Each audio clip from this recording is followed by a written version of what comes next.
Yes, people, you're here with Off The Tools with JJ Savani, episode 1. We're here at the getsquire stand, and my guest for today is the one and the only Pthacoiffeur. Talk to me, let's do a quick introduction. Tell me where you're working, what you're doing, how long you've been trimming, the usual.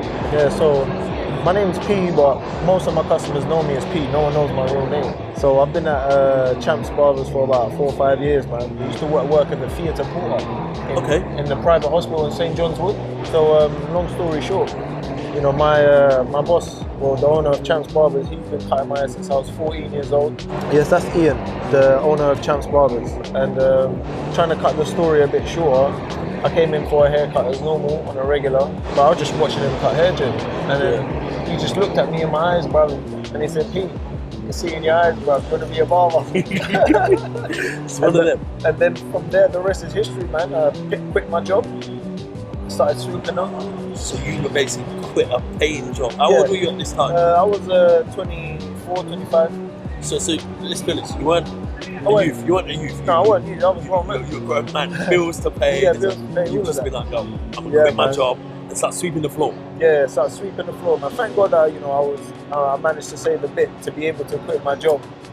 So yeah, but anyway, I started sweeping up the floor, doing the towels, hot towels, all of that, slowly, and then thank God that I was lucky enough to have a friend with Indian, Asian hair, Afro hair, white hair, and I managed to learn on them. And you know what's funny? Now those guys don't even see me anymore.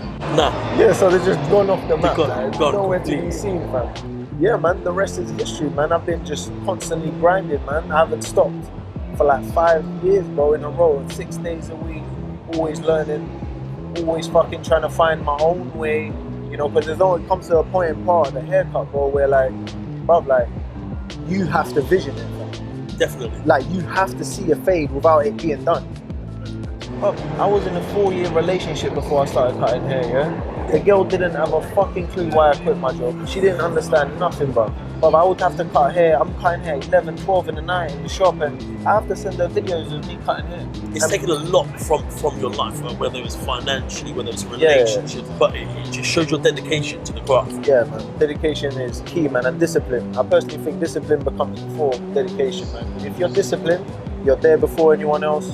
You're the last one to leave. When it comes to the lot, if it is closing times and someone comes in at the last minute, the last hour, are you gonna do it? That's it, no, definitely, bro. Like, if you're not gonna do it, someone else take it. I get told all the time, like, yo, why are you trimming this person? Like, if he goes, he goes. But you're thinking, if I lose that customer, it's only a £20 trim, £30 trim. No, it's not a £20 or £30 trim. I'm looking at that. If I lose one customer who's in with me every week, that £25 is actually £100 a month. Yeah. That £100 a month is £1,200 a year. Yo, £1,200 is some people's monthly salary. What if I said to you, Pete, 12 months of the year, but I'm only going to pay you for 11? Yo, you ain't going to do it. And I think going back, a big thing, what I can see here from your stories, you're saying about how you was in a 4-year relationship, this, that, the other. You had a vision and you knew where you wanted to be. A lot of, I did. I definitely. But I think you believed in yourself. Yeah, I'm still believing that. I remember when I first got there, one of the old barbers that used to work there, he turned around to me because he knew I'm a customer, bro. Everyone knows me. He turned around to me like, what are you doing? What are you trying to do, bro? Like, why do you want to be a barber, bro? Like that, So when I started getting that energy, I was like, cool. But there were so many times, that I thought, what am I actually doing? I mean, because this is not coming out. If I never overcome that, and to be fair, bro, if I never had ears in my ear, giving me the education he gave me and the drive, bro, and the discipline and the hard work, then. But I've got so much respect for him. The shop he set up is not a shop, it's not a business. They're not staff members, it's a family, it's a team. Yeah. And one thing I like about Squire as well is see when the person's paid and they've booked, you just press arrive, and then owning that when you press arrive, all that stuff comes up. And half of my customers love Squire. I can tell you from now, about 2, 3, 4 customers I've got who talk to you about Squire and how much they love it. I was taught it today. You got your boy that come on, Abdul, yeah. What a legend. He's seen you from the come up, from sweeping the floors to here today, trimming. And obviously you had the opportunity to trim him first here at this show, amazing.